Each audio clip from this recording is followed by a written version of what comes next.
Bueno, vamos a seguir, tenemos una hora. Vamos a intentar ser estrictos con el tiempo, ya lo sabéis, el Campus Gutenberg, porque hay muchas actividades, después nos desparramamos por las diferentes y hay que mantener los horarios. Para esta primera mesa, que enlaza con lo que hemos oído antes, pero vamos a centrarnos, o intentar centrarnos en cómo se traslada esto a nuestro mundo, que es el que estudiamos en el Campus Gutenberg, que es la comunicación científica. Tenemos con nosotros a 4 expertos, que son Pilar Sánchez García, que es profesora titular de periodismo en la Universidad de Valladolid. No voy a hacer el currículum extenso, pero es experta en ciberperiodismo, periodismo de datos y actualmente también incorpora el periodismo de inteligencia artificial en el campo del periodismo. Miguel Pellicer es el director de comunicación digital de la Universidad Oberta de Cataluña, con lo cual está dicho casi todo, con una larga trayectoria en el mundo de Barcelona Media Lab, etc.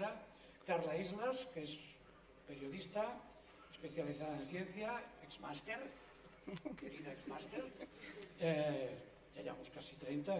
Actualmente es la responsable de prensa del Instituto de Recerca e Investigación del Hospital de Santa Creu y Sant Pau, y Ramón López de Mántaras, que es, si me lo permites decir, un viejo conocido, sí. Porque él fue pionero en el mundo de la inteligencia artificial. Ya en el año 85 creó el Instituto de Investigación en Inteligencia Artificial. Actualmente es profesor de investigación emérito en el CSIC, y prácticamente un poco antes de esto empezamos nosotros con el suplemento de Ciencia de la Vanguardia, y me acuerdo que fue uno de los primeros colaboradores ya en este campo en el año 85. Si os parece, le daría la palabra primero a él, por ser el pionero.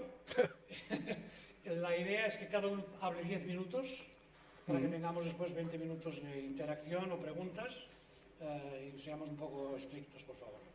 Adelante. Gracias, Vladimir. Muy bien, buenos días. Yo quería... Hay un tema que me tiene preocupado desde hace bastante tiempo, y es que ver esta cantidad de noticias, titulares exagerados en la prensa, no solamente por aquí, sino en todo el mundo, básicamente, incluso en periódicos de gran prestigio o revistas de gran prestigio como Wired o como The Guardian, en donde a mí se me ponen los pelos de punta cada vez que veo este tipo de titulares, ¿no? Esto, a ver, tampoco es una cosa de ahora, en la década de los 40, cuando empezaron a desarrollarse y a fabricarse, y hubo los primeros ordenadores electrónicos basados en electrónica digital, ya los medios de comunicación ya hablaban de cerebros electrónicos, de máquinas que piensan, incluso, en los años 40. Cuando en el 59 Arthur Samuel, un investigador que trabajaba en IBM, creo, en aquellos momentos, desarrollaba un programa que, jugando contra una copia de sí mismo, es capaz de llegar a un nivel de juego de los checkers. Los checkers es como las damas, similar. Que a unos niveles espectaculares de juego. También se decía que la inteligencia humana iba a ser superada en poco tiempo, en el año 59. ¿No os suena esto? Que la inteligencia humana va a ser superada a lo largo de poco tiempo. Parece que estamos en lo mismo, ¿no? Que no aprendemos, ¿no? Incluso en el año 82 la revista Time mostraba un ordenador en portada como la máquina del año, en lugar del personaje del año, que típicamente hace la revista Time, ¿no? O la persona del año, ¿no? Máquina del año, ¿no? O sea que la cosa tiene cola, ¿no? Tiene cola. Lo que ha pasado en un par de ocasiones, por lo menos, una muy clara, otra menos grave, es que estas exageraciones crearon expectativas que no se cumplieron, y se entró en lo que se conoce como AI Winter, o inviernos de la inteligencia artificial, ¿no? Donde la financiación bajó mucho, sino casi desapareció, y algunos otros años se pasó muy mal. Yo he vivido los dos inviernos. El primero fue en los años 70, mediados de los 70. Yo empecé a trabajar, mi tesis doctoral en Francia en el 75, era sobre un robot que aprendía a reconocer objetos sólidos mediante una mano antropomórfica con sensores de tacto y era un algoritmo de aprendizaje, ¿eh? Aprendía a reconocer objetos sólidos. O sea que desde el 75 estoy en esto y por tanto ya viví también el primer invierno de la inteligencia artificial. Luego el segundo a mediados de los 80, finales de los 80, ¿no? Como decía, ahora volvemos a estar un poco en esta situación, o mucho en esta situación, de noticias absolutamente no ya exageradas, sino con límite hasta llegar a los límites inaceptables. Por ejemplo, Guardian, 2015, hace unos años. Los ordenadores son ahora mejores que los humanos reconociendo imágenes. Completamente falso. Completamente falso. Cuando uno ve el artículo, tal Karpati, que ahora, por cierto, creo que ahora está, no sé si está en OpenAI o una stand de empresas, resulta que la máquina, el sistema, el software podía dar hasta 5 posibilidades. 5, de orden decreciente, de lo que había en la imagen. Y era suficiente con que acertara en quinta posición para darlo como bueno. En cambio, el humano tenía que decir con precisión que era la primera. Y además, en plural, los humanos, mejor que los humanos. Bueno, se comprobó con un solo humano. Un solo humano. O sea, el titular hubiera tenido que ser un sistema de inteligencia artificial, luego explicando bien que podía dar 5 opciones y no una. Esto ya no es fair, ya no es una comparación que vale. Es mejor que Pepito Pérez o XY, nombre y apellidos, esa persona, ¿no? Eso sería el titular de verdad. Pero claro, aquello no dejes que la verdad o la realidad te estropee un buen titular, ¿eh? Desgraciadamente parece que esto es una máxima en la inteligencia artificial. Otro, MIT Technology Review, cuidado. El traductor de Google traduce con una calidad prácticamente humana. Absolutamente falso otra vez. Cuando ves el estudio comparativo no tenía ningún sentido, no seguía ningún tipo de método científico claro, era comparación mala, ¿no? Otro, IBM Watson es fluido en 9 idiomas, and counting, y sumando, ¿no? Y uno muy reciente, del año 21. El robot cirujano os atenderá ahora, os verá ahora. El cirujano os verá ahora. Bueno, en fin, ¿qué ocurre con todo esto? Bueno, podría ser anecdótico y si no tuviera implicaciones graves, como es que el gran público cree que los ordenadores ya piensan y se comportan como los humanos, que tienen iniciativa propia y que ya están prácticamente superando a los humanos, ¿no? La realidad es completamente diferente, completamente diferente. Un ordenador lo que hace es ejecutar un software, un programa, que ha sido diseñado, programado, desplegado, validado, entrenado por personas. Por personas.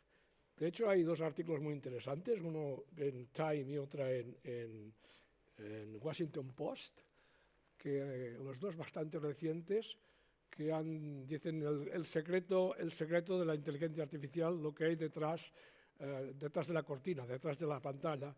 Hay millones de personas que están continuamente etiquetando, moderando.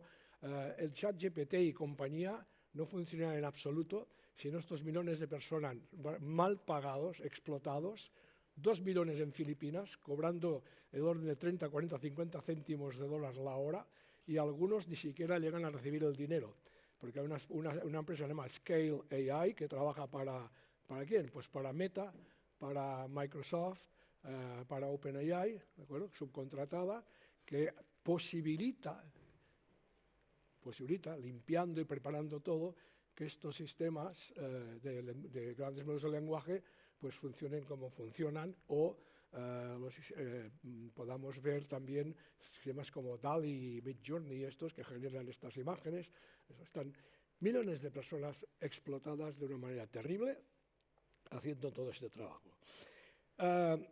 Por lo tanto, soy muy crítico y estoy muy preocupado con lo que está pasando con la inteligencia artificial y cómo se está mostrando en los medios de comunicación. Un grupo que se llama Human Centered AI, del cual formo parte, hemos elaborado una guía, una especie de guía para periodistas, para que tuvieran en cuenta, esperemos que se tengan en cuenta, unas pautas a la hora de informar sobre inteligencia artificial, robots, etc. Punto 1. Aclarar siempre que la iniciativa es de los humanos. Los ordenadores no toman acciones por iniciativa propia. No toman acciones por iniciativa propia. Los humanos programan los ordenadores para que hagan estas acciones y les dan los objetivos. Ellos no tienen objetivos propios tampoco. Segundo, hay que dar el crédito de los éxitos a las personas, ¿no? Los ordenadores no son responsables de lo que se ha conseguido. El éxito es debido a los humanos que lo hacen todo, prácticamente. Tercero, destacar que los ordenadores son diferentes de las personas. ¿Vale? No se tiene que comparar la capacidad de una tecnología con la de un humano. Los humanos diseñan los ordenadores para ejecutar programas. 4. Recordar que las personas utilizan la tecnología para conseguir objetivos. ¿Vale? 5. Tener en cuenta que los robots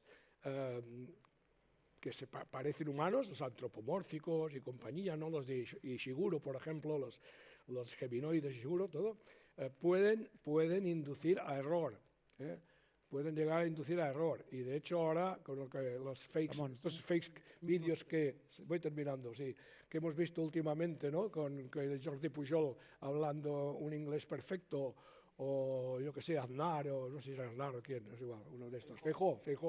Bueno, por ejemplo, puedes llegar a confundir. Estamos falsificando personas. Si falsificar monedas es delito, falsificar personas lo tendría que ser también. Dixit Daniel Dennett, uno de los grandes filósofos de la ciencia, ¿no? Y luego, las metáforas son importantes, ¿de acuerdo? Evitar utilizar verbos como los ordenadores entienden nada. ChatGPT y compañía no entienden absolutamente nada, la semántica cero. Piensan, todo esto hay que evitarlo. Y aclarar que por último, aclarar que las personas son responsables del uso de la tecnología, en lugar de hacer creer que los ordenadores son autónomos, no son agentes morales. Los agentes morales somos nosotros. El problema no es el monstruo de Frankenstein, el problema es el doctor Víctor Frankenstein. Gracias, Ramón. Exactamente 10 minutos y 4 segundos. Bueno. Pilar.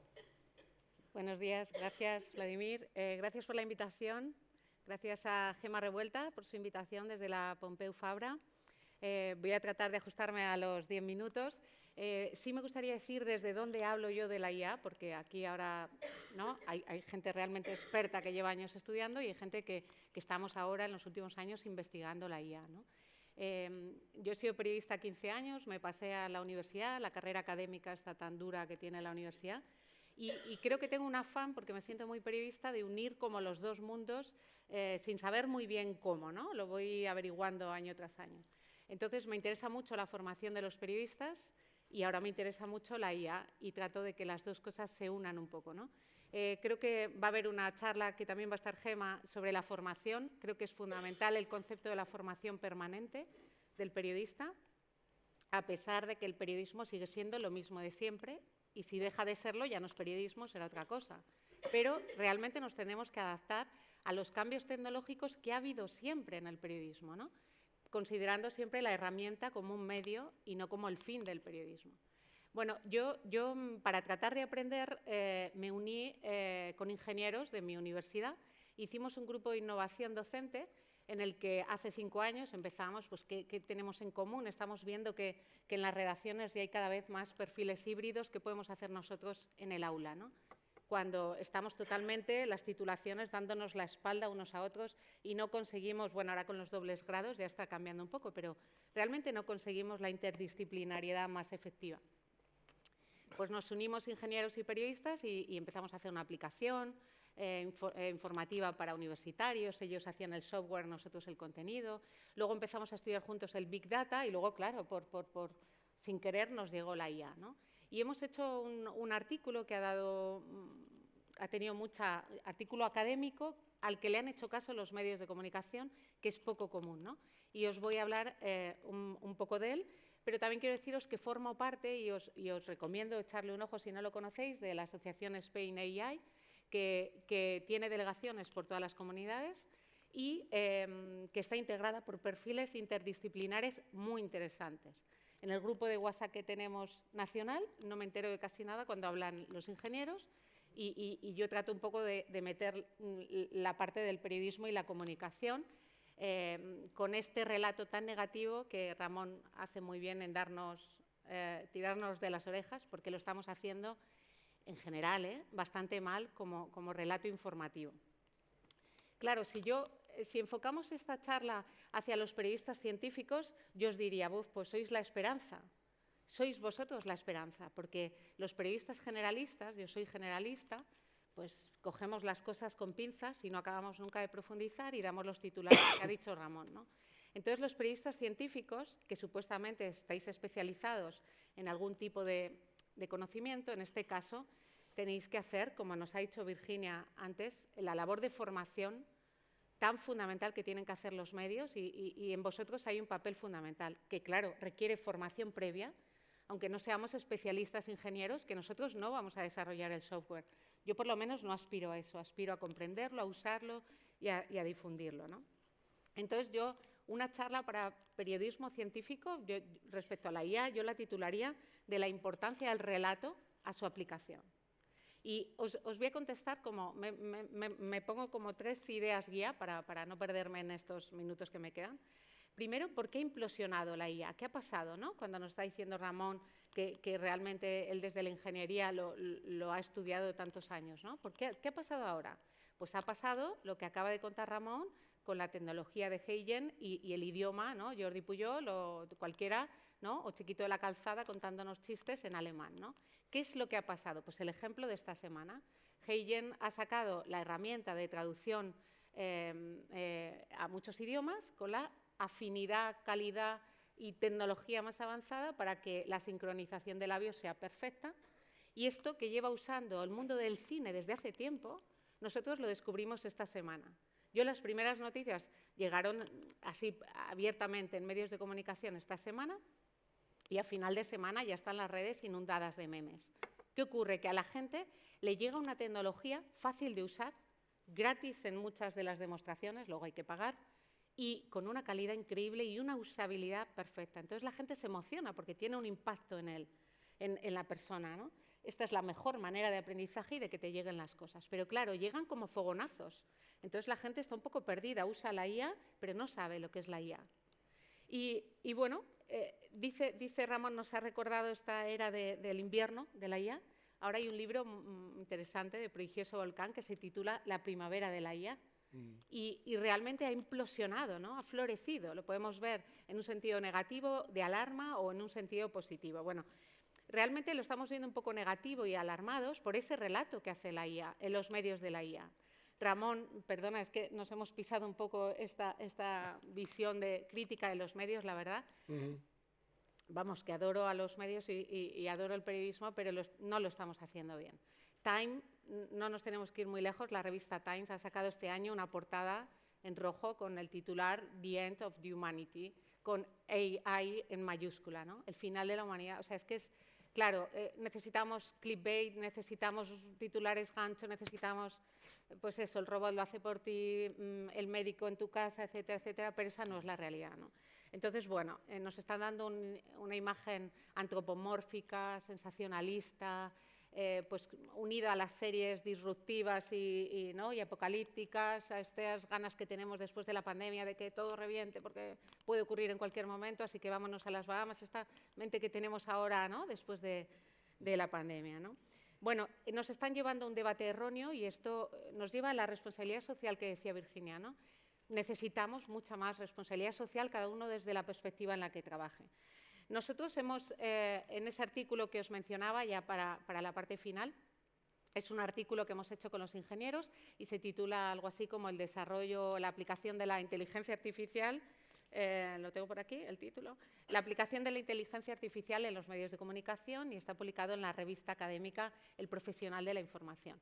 Hemos entrevistado a 45 ingenieros españoles, nos han atendido súper bien, cada entrevista era una masterclass, y de distintas empresas que tuvieran, el requisito era que tuvieran herramientas creadas para periodistas o que fueran para otros sectores, pero adaptables al periodismo. Ese era el requisito, ¿vale?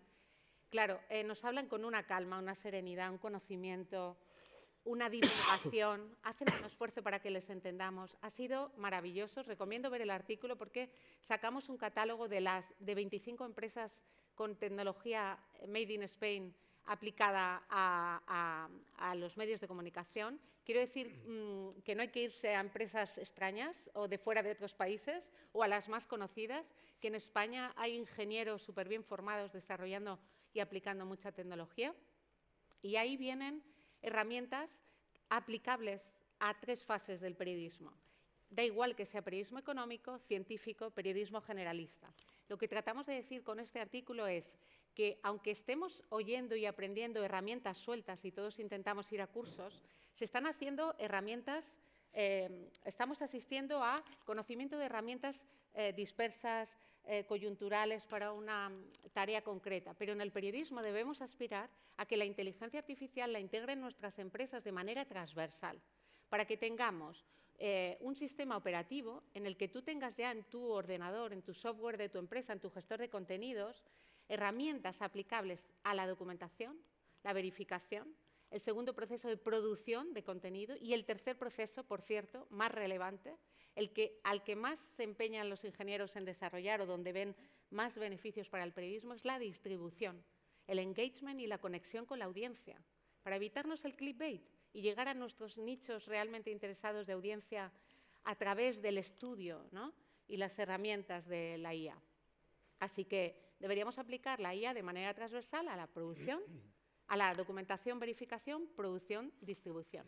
Televisión Española está haciendo cosas interesantes y acaba de mostrar una herramienta que han creado ellos mismos para identificar personajes a través de identificación visual, y su archivo documental está ahora súper valorado, porque de cualquier imagen de cualquier persona sale todo su archivo documental solo con un análisis facial, ¿no?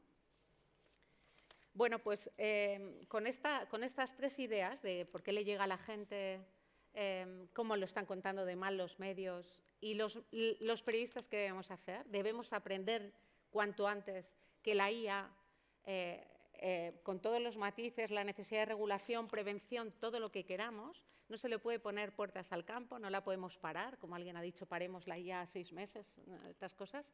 Está ahí, nos tenemos que subir al carro y la tenemos que comprender para ver sus aportaciones, porque me parece que el debate de la máquina va a pensar, los humanos, no vamos a tener trabajo, etcétera, es un debate erróneo, no debe ir por ahí.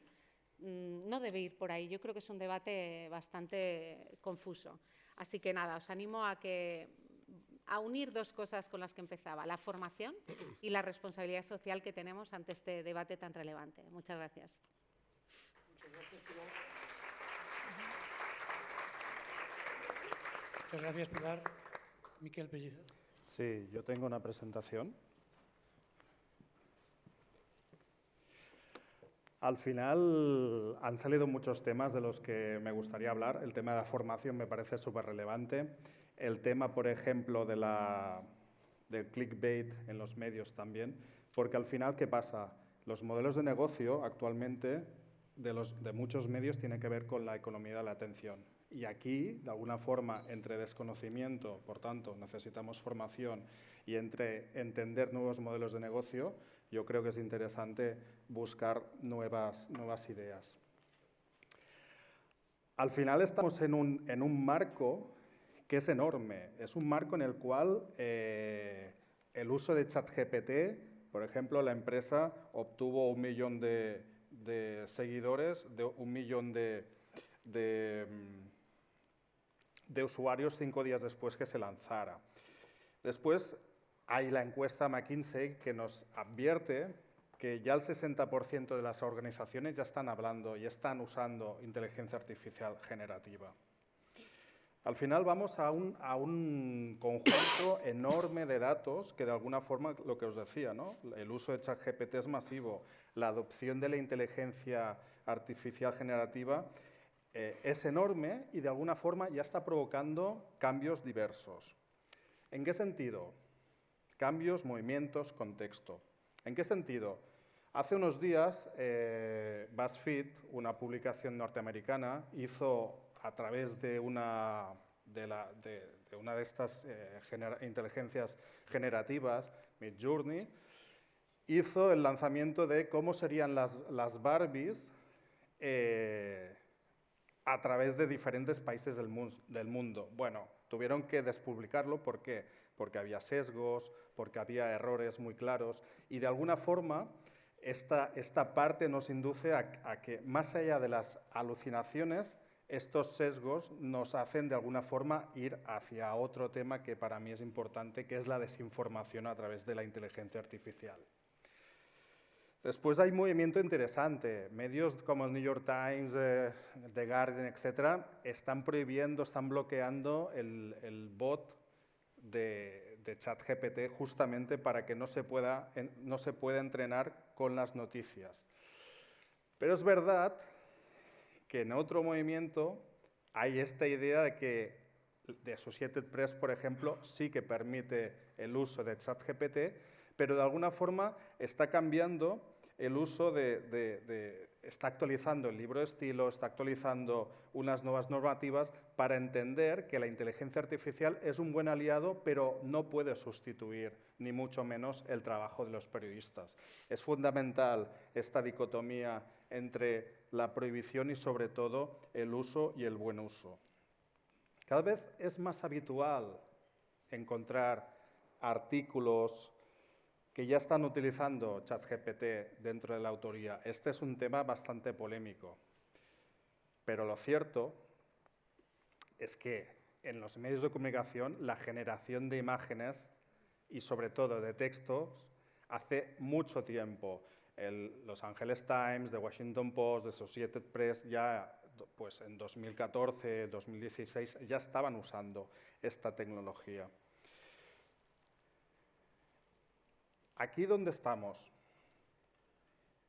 Estamos en el punto que, por ejemplo, profesores como Mari Vallès y Lluís Codina, estudiosos del tema, analizan que las tendencias en cuanto al periodismo vinculado a la evolución tecnológica y la evolución de la inteligencia artificial ya no solo tiene que ver con los procesos o los canales de difusión, también tiene que ver con la creación, con conceptualización.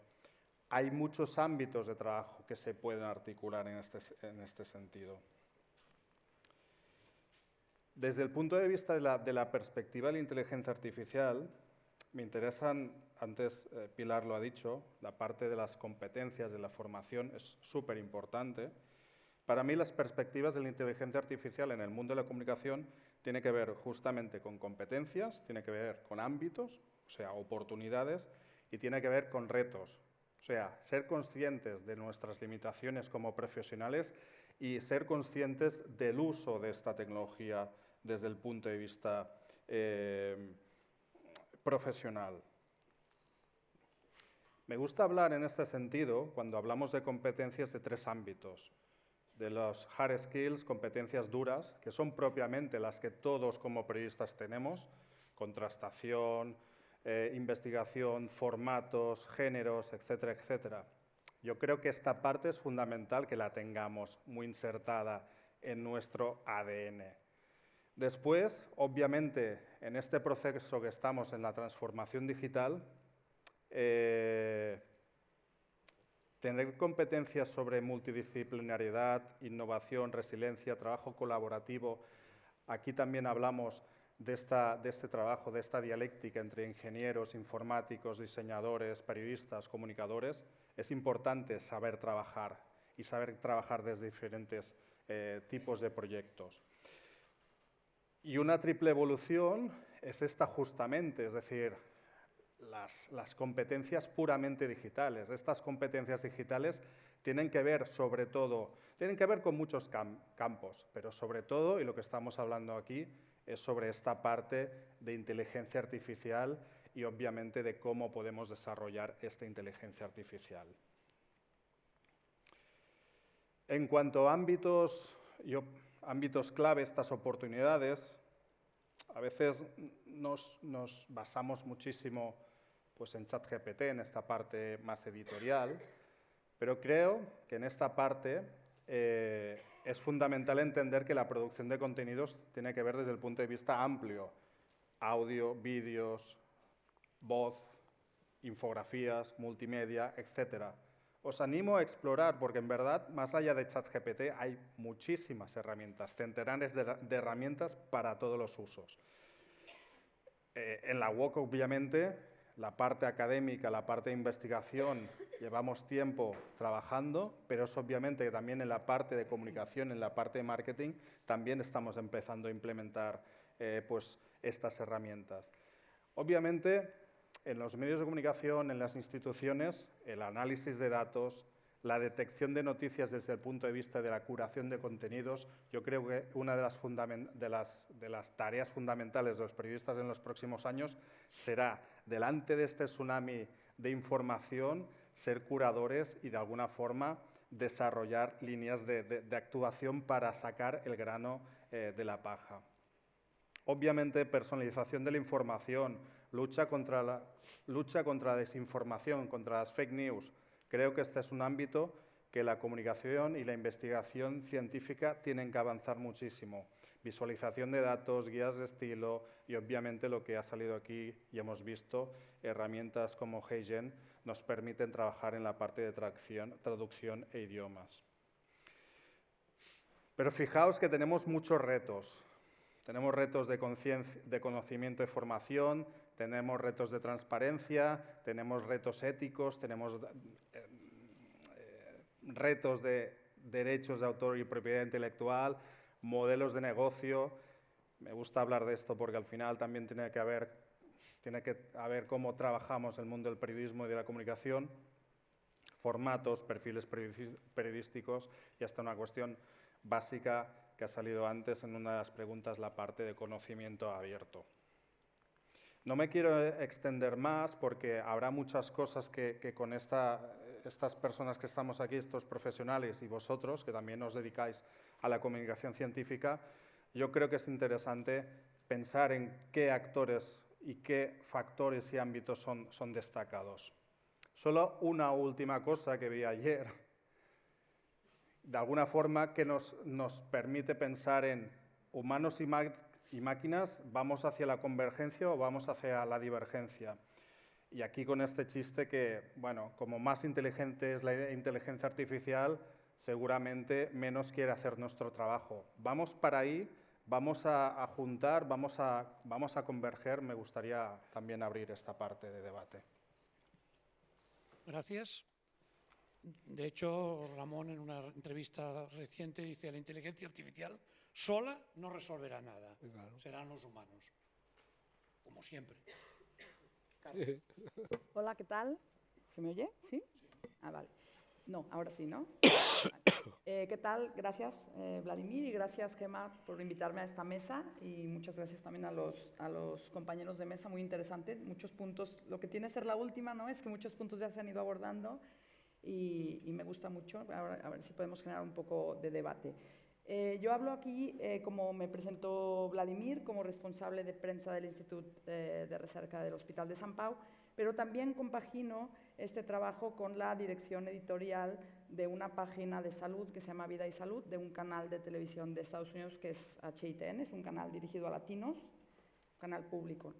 Y bueno, en mi trayectoria básicamente llevo 25 años siendo periodista, con alguna excepción, algún paréntesis que estaba en alguna agencia, pero básicamente me dedico a escribir, e incluso ahora la mayor parte de mi trabajo consiste pues, en redactar y en escribir, ¿no? Entonces, bueno, a mí me invitaron aquí para que explicara un poco mi experiencia en el día a día de cómo estoy usando la inteligencia artificial en el día a día, ¿no? A ver, ¿dónde va esto? Ah, va. Os voy a contar un día hace unos meses, cuando empezó el ChatGPT a popularizarse, yo tenía una reunión con un neurólogo del hospital porque habían salido 4 papers de neurología y había que hacer las noticias, valorar si se tenía que hacer una nota de prensa, si no, si se hacían redes, bueno, un poco decidir. Y entonces hacerle la entrevista, las fotos, bueno, lo de siempre, ¿no? El trabajo cotidiano. Quedé con él, empezamos a hablar de los 4 artículos y cuando acabamos la entrevista, además era un día muy tranquilo, no me acuerdo si era un viernes o algo así, estaba muy tranquilo y me dijo, oye, Carla, tú estás usando la inteligencia artificial para tu trabajo, ¿no? Y le digo, no. Y me dice, ¿por qué? Y le digo, pues, no sé. Y me dijo, pues mira, ven, siéntate aquí. Me dijo, mira, abrió el ChatGPT que llevaba pocos días abierto y me dijo, mira el artículo que acabamos de ver y tal. Y le dijo, pues redacta una noticia con este artículo, ¿no? Y el chat lo redactó. Le dijo, pues ahora hazla, es un 50% más larga. Y la alargó. Ahora hazla con un tono más formal. Yo me quedé así, mi primera reacción fue, la dije en voz alta, y le dije, me voy a quedar sin trabajo. Esto, cuando después yo, como, ¿no? Lo he ido hablando con mis otros compañeros del hospital, con otros de otros hospitales, con compañeros periodistas, y cuando empiezas a explicarles, ¿no? Yo estoy usando esto, es lo primero que todos decimos, y este es el debate que decía Pilar, que seguramente no es el más importante, pero sí es el primero que nos surge, ¿no? Cuando vemos esto. Pero al paso de los días, pues ya con calma y experimentando con él, te das cuenta de que en realidad, pues no. Yo creo que, y lo hablaba precisamente con ese médico, con el doctor Fortea, con el neurólogo, ¿no? Esto es como cuando se inventaron las calculadoras, ¿no? Que dijeron, pues ya no va a haber trabajo para los matemáticos, ¿no? Y no, o sea, todo lo contrario. Entonces, de alguna manera ¿cómo estoy usando esto? Pues yo ahora, en lugar de ir con el médico y hacerle la entrevista, leerme los 4 papers de principio a fin y tal, pues mi trabajo, digamos, consiste en lo mismo, pero paso el artículo primero por el ChatGPT, que me haga un resumen, hazme un resumen, ¿no? Miro el resumen del artículo, después si tengo alguna duda o si quiero consultar algo, por ejemplo, de la metodología o algo, pues voy directamente al punto del paper, veo las tablas, por ejemplo, y digamos que hago una valoración. Y entonces ya con esto voy a hacerle la entrevista al médico, ¿no? Entonces esto lo que me está permitiendo a mí en mi trabajo es ahorrar mucho tiempo, como cuando empezaron los traductores o las calculadoras o la fotografía digital o cualquier otra herramienta, ¿no? Le pido que me haga el primer borrador. Evidentemente las noticias que hago, o sea, yo no podría publicar la noticia que me da el chat, o sí podría, ¿no? Pero no lo quisiera hacer. Normalmente, pues, yo redacto mi propia versión de esa noticia, cambio el titular, normalmente la primera parte, pero a lo mejor hay 3 o 4 párrafos o 5 de la parte más, digamos, más central, ¿no? Explicando las cosas del estudio, que sí las aprovecho. Entonces, ahora he descubierto, no he ido evolucionando mi forma de usar esto, y ahora, por ejemplo, voy con el mismo médico, le hago la entrevista, la grabo, ahora también uso herramientas de transcripción que cada vez dan mejores resultados, después limpio la transcripción y le digo, hazme una noticia a partir de este artículo científico, teniendo en cuenta las declaraciones del doctor Juan Fortea, director del grupo de investigación tal, le doy el cargo, me redacta la noticia ya con las citas incrustadas, ¿no? Entonces, yo evidentemente después uy, ¿se fue? Ah, no, se fue solo esta. La retoco y la hago mía, decido qué hacer con ella, pero a mí me está ahorrando un montón de tiempo en mi trabajo. Además de que evidentemente para traducción, ¿no? Porque no es perfecto y hay muchos errores y hay que vigilar, pero sí que ahorra muchísimo tiempo en traducir el contenido, por ejemplo, para la web que usamos castellano, catalán e inglés, pues lo que antes tardábamos quizá muchas horas, teníamos que enviarlo a un traductor, pues ahora estamos haciéndolo en 1 hora, ¿no? En poco tiempo. Entonces, evidentemente, y lo que decía Vladi es un punto fundamental que creo que ha salido aquí en todas las charlas, esto es un copiloto, ¿no? O sea, desde luego el humano y el trabajo humano siempre tiene el peso. Lo decía Ramón, ¿eh? Bueno, lo dijo Ramón y lo retomaste tú. Lo bueno de esto es que permite dedicar, ¿no? O sea, el día tiene las horas que tiene y podemos dedicar ese tiempo a cosas que tienen más valor. Yo, por ejemplo, que llevo 25 años escribiendo sobre salud, o sobre ciencia, pero en concreto sobre salud, pues todo ese bagaje que tengo, ¿no? Me sirve para otras cosas y a lo mejor puedo usar ese tiempo para valorar noticias, para elegirlas, para hacer la entrevista, hacer las preguntas acertadas al médico, y evidentemente tengo más tiempo para hablar con el investigador y preguntarle qué novedades, en qué está trabajando, para hablar con los periodistas y explicarles bien el tema, y cosas para las que a lo mejor antes tenía menos tiempo, ¿no? Pues desde luego no me voy a quedar sin trabajo, sino ahora puedo hacer mi trabajo mejor. Y en el caso, por ejemplo, del otro trabajo de periodismo, pues da más tiempo para hacer investigación, para buscar, para la creatividad, en definitiva, ¿no? Quitando un poco las cosas más automatizables.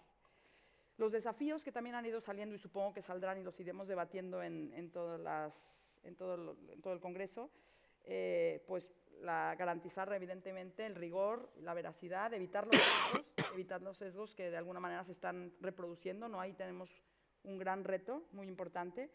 Tener en cuenta, yo lo uso para algo muy concreto, ¿no? Jamás le diría, escríbeme un artículo sobre, ¿no? Porque ahí sí que puede ser que haya falta de contexto, de análisis crítico de la información, ¿no? Eso es algo, un resumen de un artículo es otra cosa. Y lo que decíamos, las traducciones. Leía la semana pasada o la anterior que había un niño con una enfermedad rara que había ido a no sé cuántos médicos y no le habían detectado la enfermedad y la había diagnosticado el ChatGPT. Entonces, de alguna manera, pues hay este debate de si el médico, de que si saben más que los humanos y tal. Yo creo que no, o sea, creo que definitivamente toda esta, como decía la profesora, simplemente es este proceso, ¿no? de cómo analizar toda esta información. Ningún médico puede tener en la cabeza toda la información para analizarla y quizá llegar a un diagnóstico. Entonces, si usamos esta herramienta para lo que es decir, para poder procesar grandes cantidades de datos y de información, y después el factor humano que está ahí, el que va a curar al paciente realmente es el médico, no es el ChatGPT. Pero sí que puede ser una herramienta para llegar a un diagnóstico cuando una enfermedad muy rara, pues es imposible que ningún médico tenga toda esa información en la cabeza, ¿no? Y ya para finalizar, otro de los temas que a mí también me preocupan y que creo que es muy importante es el tema de la formación.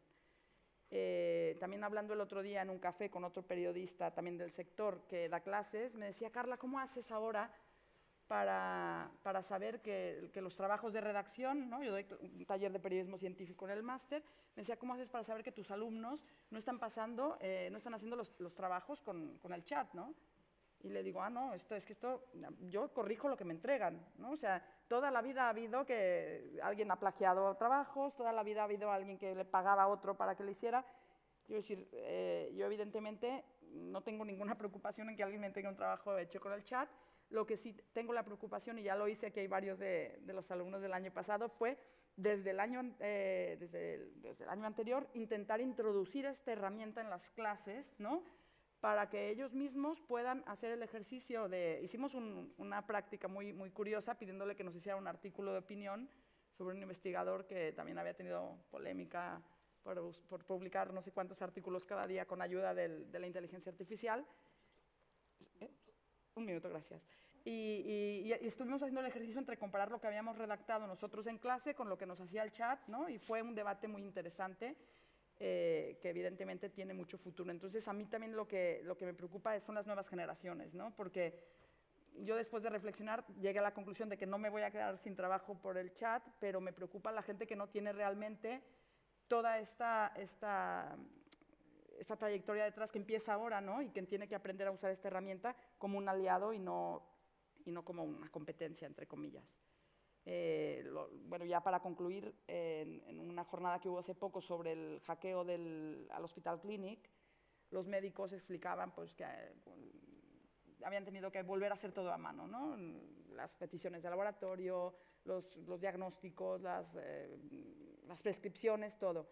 Y decía, claro, los más jóvenes nunca habían hecho una petición a mano, ¿no? Y entonces, esto tenemos que tenerlo en cuenta, nos puede pasar, ¿no? Está muy bien que el ChatGPT nos haga los resúmenes de los artículos, está muy bien que nos ayude a redactar para no enfrentarnos a esta cosa de la hoja en blanco.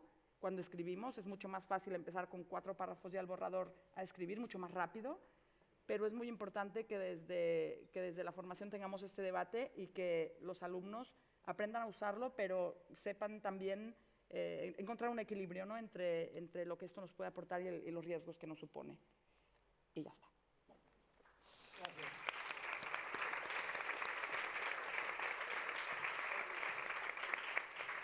Tenemos poco tiempo para preguntas muy concretas, por favor. Ya te lo llevo yo ya. No, es que no soy...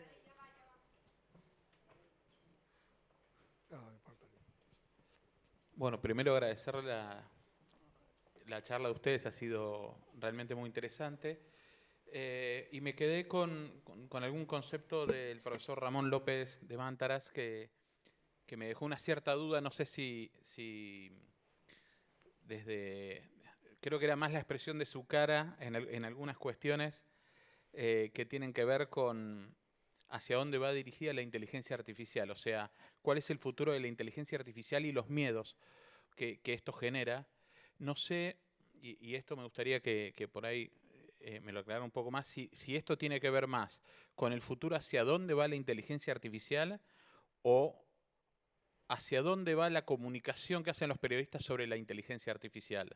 Estas investigaciones que salen poco creíbles o fake news sobre si la inteligencia artificial es más ovalada que un huevo y esto es maravilloso o esta serie de enormes cantidad de notas que salen publicadas por el mundo haciendo comparaciones entre las posibilidades de la inteligencia artificial y el humano sin ningún tipo de control ni chequeo, como usted expresaba. Digamos, ¿cuál es la mayor problemática? ¿Hacia dónde va la inteligencia artificial o cómo comunicamos los periodistas lo que es y los avances de la inteligencia artificial?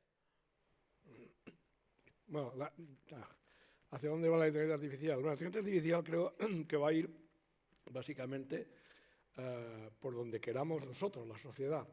El problema ahora que veo yo es que los que están marcando el ritmo de por dónde va la inteligencia artificial son media docena de grandes empresas tecnológicas, que todos sabemos cuáles son, y me temo que su preocupación no es realmente el bien de la humanidad, aun por mucho que lo estén diciendo, es puro marketing, no me los creo en absoluto, sino que creo que lo que quieren obviamente es más beneficios para sus accionistas, ¿no? O sea, esto lo que les mueve es esto. O sea, otra cosa que me puso los pelos de punta el otro día es cuando en esta comparecencia ante el Congreso de Estados Unidos de Elon Musk y compañía, que en mi opinión son los zorros que quieren guardar el gallinero, más o menos, ¿no? En donde dicen, esto está la cosa mal, están hablando de apocalípticos de la extinción de la humanidad. Para empezar, esto es una cortina de humo para que no se hable de los problemas de verdad, de extinción de la humanidad, ni hablar en absoluto, ¿vale? Y estas personas lo que quieren ellos es que se regule como quieren ellos que se regule. No bottom-up, no a partir de la sociedad, los stakeholders, que se llaman todos los interesados, en particular nosotros, la gente de la calle, somos en particular, pero mucho más. Yo creo que en Europa eso se está haciendo mucho mejor, se está escuchando, se está prestando mucha más atención, haciendo más caso a la gente, a los stakeholders, y Virginia está precisamente muy involucrada en lo que estoy diciendo a nivel de Europa, ¿vale?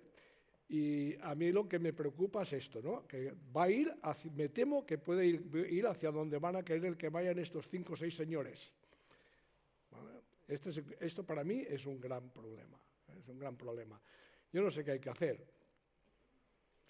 Ya me gustaría a mí tener la solución a este gran problema, porque la verdad es que tienen mucho más poder que la gran mayoría de estados, estas grandes empresas tecnológicas. Demasiado. Ningún estado se atreve con ellos. Al contrario, se les pone una alfombra roja y se les recibe Joe Biden, les recibe Pedro Sánchez, les recibe Ursula von Leyen, les reciben todos los grandes estadistas del mundo con una alfombra roja y se los escuchan y se los creen. Y para mí eso es un problema. A nivel social, para mí esto me está preocupando muchísimo también. ya te digo, no sé cuál es la solución. Hay gente que hace años que habla que hay que compartimentar, que hay que fragmentar estas grandes empresas.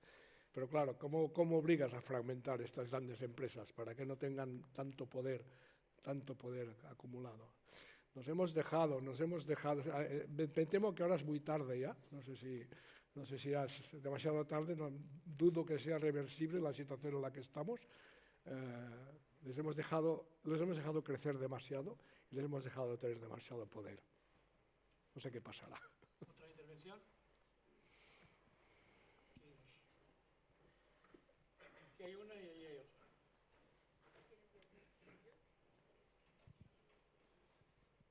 Sí, me siento muy interpelada por lo que comentas, Ramón. Sí. Es que no acentúe, sí. Perdona. Me siento muy interpelada por lo que comentas como ciudadana. Estoy absolutamente de acuerdo con el tema del oligopolio casi pues El imposible. oligopolio que acabo de comentar. Sí. Sí que es cierto que hay en Estados Unidos está abierta una investigación contra Google para ver si se puede fragmentar, como en su momento se hizo con las petroleras en el siglo XIX, principios de XX, pero sí que es verdad que es muy interesante que un científico como tú plantee esta duda casi existencial de decir cómo podemos luchar frente a este uso abusivo de datos y a la vez no solamente de datos, sino de manipulación del pensamiento digital y hasta una regresión cognitiva humana en este sentido.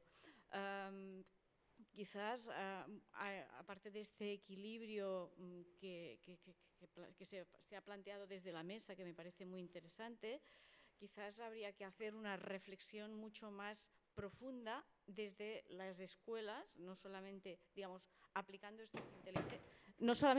estas inteligencias, sino a valorar si en todas las partes de los procesos que el humano trabaja o incluso ludifica, es necesaria esta intervención. Porque sí que es verdad que lo que explicaba la profesora en su sesión inaugural tiene un impacto en derechos humanos y un impacto en las democracias actuales, tal como tú mismo también has puntualizado.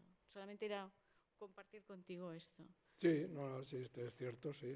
Sensibilizar la opinión y jugar en el ámbito de la educación, formación, alfabetización, y no solamente de los ciudadanos. Yo creo que hay que alfabetizar mucho en estos temas, sobre todo a los políticos. Sí, yo quería añadir que es como, en el punto en el que estamos, qué difícil, ¿no?, regular esto. Google está ahora en el banquillo en Estados Unidos, pero realmente yo pienso, por ejemplo, igual que cuando hablábamos antes de la regulación, también está el debate de los países que regulen, se pueden quedar, según lo que regulen y cómo regulen, en desventaja respecto a otros. Y esto es muy importante en geopolítica internacional, ¿no? Yo pienso, Europa me dice ahora que TikTok no conviene usarlo, como está ocurriendo, ¿no?, en algún sitio de Estados Unidos, por los datos de China que va recogiendo China. ¿Cómo le explico yo esto a mi hija adolescente? Que sus amigas, y evidentemente todos los adolescentes, usan de forma masiva TikTok y prefieren TikTok para informarse de noticias. Si va a haber un concierto o no lo va a ver, no mira el periódico local, mira TikTok. Porque alguien ya está haciendo el vídeo de TikTok en el lugar diciendo, aunque llueve, va a haber un concierto. Esto ha pasado esta misma semana. ¿Cómo le digo que no use Instagram? Que no conviene darle, ¿no?, a estas empresas, si ya no usan WhatsApp, usan Instagram para comunicarse en vez de WhatsApp, etcétera, etcétera, ¿no? A mí me parece que ahora a veces tenemos una alarma cuando la teníamos que haber tenido hace tiempo. ¿Cómo aceptamos que Google tenga todo en abierto y la pornografía en abierto? Y la violencia, ¿cómo eso no nos alarma? ¿Cómo tú se lo limitas a tus hijos? Nos podemos poner las herramientas que queramos, pero no lo vamos a limitar. Y añado lo último, que es formación, digitalización, alfabetización, está diciendo Ramón, y qué ha pasado con las humanidades. Porque decía Virginia, creo que también, era Virginia, no me acuerdo ahora, lo importante es lo que se pregunta, al prompt, cuando tú haces la cuestión, saber preguntar. ¿Quién sacó el tema antes? Lo importante es seguir sabiendo preguntar. Eso, a los periodistas, fijaros qué reflexión, es que me ha dado una idea muy buena esa. ¿Qué reflexión más importante? Saber preguntar. Bueno, pues el ciudadano tiene que saber preguntar. ¿Lo vamos a conseguir con alfabetización digital solo? No. Nos estamos cargando las humanidades en todos los planes de estudio de todo tipo de niveles educativos. Hemos quitado la filosofía, estamos quitando el pensamiento político, el conocimiento de la religión. Esto nos está quitando masa crítica, equipamiento intelectual frente a las máquinas y a todo el capitalismo y monopolio que queramos debatir. Pero es que resulta que la inteligencia artificial, si le quitamos la palabra inteligencia, solo es alta tecnología. La inteligencia es la nuestra, que la estamos un poquito desvirtuando. ¿Dónde están las humanidades? Quiero decir con esto que ahora hay muchas alarmas y alertas, pero es que antes no nos hemos hecho preguntas cuando nos han quitado en los planes de estudio tantas cosas, ¿no? En secundaria, en primaria. Bueno, lo dejo ahí porque... Yo creo que la regulación bien hecha puede ser una ventaja competitiva. Imagínate que tú tienes que decidir entre comprar un software chino en donde ahí no hay ninguna certificación, no sabes, puede estar sesgado, puede estar completamente nada certificado, o puedes comprar un software que está certificado. Yo lo tengo claro, yo compro un software certificado. Es como ir a comprar comida y que haya un mercado, digamos, negro, en donde hay alimentos que no han pasado por los controles de que pasa un alimento antes de ponerlo a la venta, ¿no? ¿Cuál comprarás? Hombre, yo no me arriesgaría a comprar un alimento o una medicina que no haya seguido los protocolos y las certificaciones. Por lo tanto, yo pienso que regular la tecnología de inteligencia artificial no tiene por qué ser necesariamente de una desventaja. No quería decir eso, ¿eh? Sí, ya. Sí, pero aparte yo creo que hay una cuestión principal que ante esos oligopolios, este capitalismo extremo, estos señores feudales digitales, yo creo que al final también hay una cuestión de nuestra consideración, primero como periodistas, es decir, nuestra función social tiene que enriquecerse y tiene que ser fundamental. Y después también es un tema de ciudadanos, es decir, al final en Estados Unidos cada vez más hay plataformas, fundaciones que de alguna forma intentan trabajar, luchar y hacer protocolos respecto a cuál es el impacto, cómo tiene que ser el impacto de las nuevas tecnologías delante de los ciudadanos. Y ahí, por ejemplo, el trabajo que está haciendo Eli Pariser, ¿os acordáis con el concepto de los filtros burbuja sobre las búsquedas? Bueno, él sigue trabajando realmente con esta idea de Internet y los ecosistemas digitales desde el punto de vista de ser una auténtica ágora. Claro, cuando estos días Elon Musk habla que quiere que Twitter sea o X quiere que sea la auténtica ágora, se nos ponen los pelos de punta, pero en verdad esta idea de estos primeros años de Internet y las redes sociales tienen que ver mucho con esta vuelta a los orígenes. Y ahí también nosotros, en cuanto al uso y a la aceptación de reglas, creo que también tenemos que ser muy claros y muy activos o ciberactivos. Sí, aquí, sí. Yo es que tengo una duda, soy un ignorante en la inteligencia artificial. He venido aquí precisamente para saber qué me podría ofrecer la inteligencia artificial como usuario. De momento veo que lo que he entendido es que se habla sobre que está en un periodo de desarrollo, pero no se sabe bien hacia dónde vamos debido a estos oligopolios y debido a todo esto. Yo me gustaría poder entenderlo algo mejor y que me dijeran 5 cosas que yo como usuario me puedo beneficiar de esa inteligencia artificial. 5 cosas. Bueno. O 2. Bueno, pero quisiera saber qué puede hacer la inteligencia artificial para mí. ¿Pero ¿cómo para qué? Continuamente estamos, sin saberlo, utilizando y beneficiándonos de la inteligencia artificial. Desde usar este bicho diabólico hasta muchas otras cosas, ¿no? En el mundo de la medicina, precisamente, la inteligencia artificial, afortunadamente, porque no quiero dejar aquí la sensación de que soy excesivamente negativo con el tema de la inteligencia artificial, ¿no? Yo le veo muchas ventajas. En medicina se pueden tomar muchas decisiones mejores como ayuda. Para mí hay un denominador común de, todo lo que es de todas las aplicaciones de la inteligencia artificial. Si me dicen cuál es el denominador común, qué es lo que está en todas partes, son una herramienta que permite, que ayuda a que tomes mejores decisiones.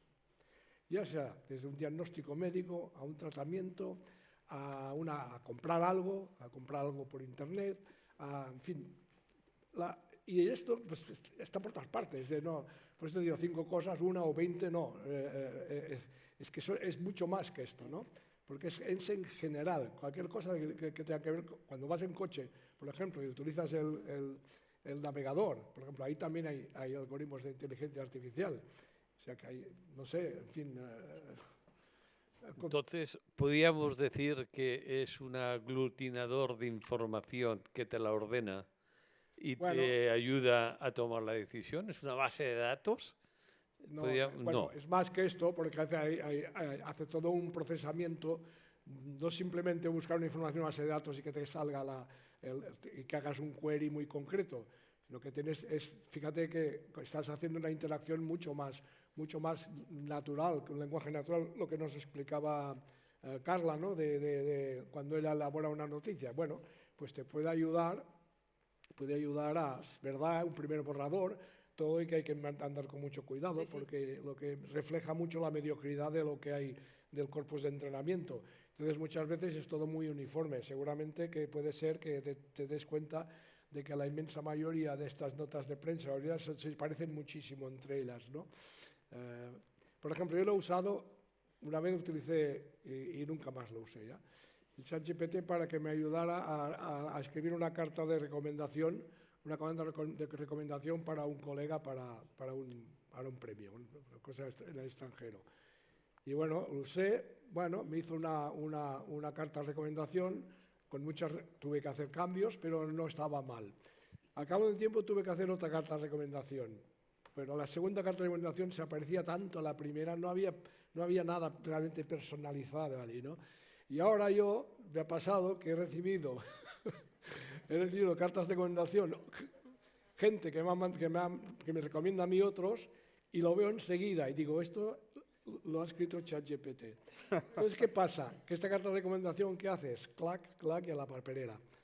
Porque es muy estándar, todo igual, ¿no? Entonces, es superficial. Y ese es el problema con estas cosas, que te puedes encontrar que refleja una mediocridad. No hay realmente nada muy concreto, personalizado. Refleja la sociedad. ¿Eh? Refleja la sociedad. Bueno, refleja, claro, el corpus con el que ha sido entrenado y hay mucha mediocridad. Sí, bueno, nada, simplemente añadir esto, ¿no? Sí, muy breve, que lo que explicábamos antes, cosas muy concretas de usos fuera de la comunicación científica, pues a lo mejor para planificar un viaje, ¿no? El tópico, pero es útil. A partir de ahí luego lo modificas. El doctor Fortea, que era el que ponía el ejemplo antes, me dice que él el 50% de sus mails los contesta con ChatGPT. Evidentemente, para algunas cosas sirve, ¿no? Yo esta presentación la hice con la inteligencia artificial, después la modifiqué, pero ya no abrí el PowerPoint en blanco, ¿no? Entonces yo creo que sí hay que usarla, aunque evidentemente es un punto de partida que después hay que personalizar, porque lo que dice Ramón es totalmente cierto, ¿no?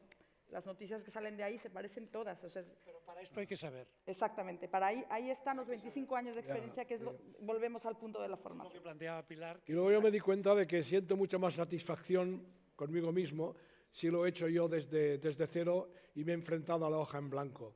Ya. Seguramente. Siento mucha más satisfacción. Muy breve. Va a ser breve, sí. Que es tan interesante que... No, bueno, dan para tardes. Que incumplo mis reglas. Mira, pues muy bien. Mi pregunta va para este lado. Sobre todo también lo que comentaste, Miquel, de estas como soft skills que nosotros deberíamos estar buscando, también con tu experiencia, Carla. para aquellos que estamos comenzando más fuertemente a practicar la comunicación de la ciencia, ¿dónde voy a buscar esas como soft skills, sabiendo que estamos en digital, inteligencia artificial, pero que me prefiera a mí humana? ¿Dónde voy a buscar y qué me recomendáis? Yo siempre recomiendo lo mismo. La universidad, desde el punto de vista académico, os puede dar un bagaje, unos conocimientos, etcétera. Pero la parte del periodismo emprendedor para mí es fundamental. ¿Por qué? Porque ahí es donde, con un grupo de amigos, siempre hay el mito de los garajes en Estados Unidos, ¿no? Pero ahí donde te enfrentas con diferentes perfiles desde el punto de vista para un objetivo común y un proyecto común, es cuando sale el informático, el diseñador, el periodista, el experto en X temas. Yo creo que ahí la primera recomendación es esta parte de emprendedor, que al final se ha desvirtuado mucho porque todo parece que sean startups, pero al final una startup también es periodismo local, periodismo científico o periodismo político, y ahí hay proyectos juntamente con inteligencia artificial que pueden ser súper útiles y súper fundamentales. Es probar y, entre comillas, cagarla. Sí, sí, muy de acuerdo. Yo creo que lo que decía, ¿no? Que hay que usar esto como una herramienta, pero creo que hay que aprender a escribir y escribir mucho antes de automatizar esto. Esto es un problema, pero bueno. Oye, gracias.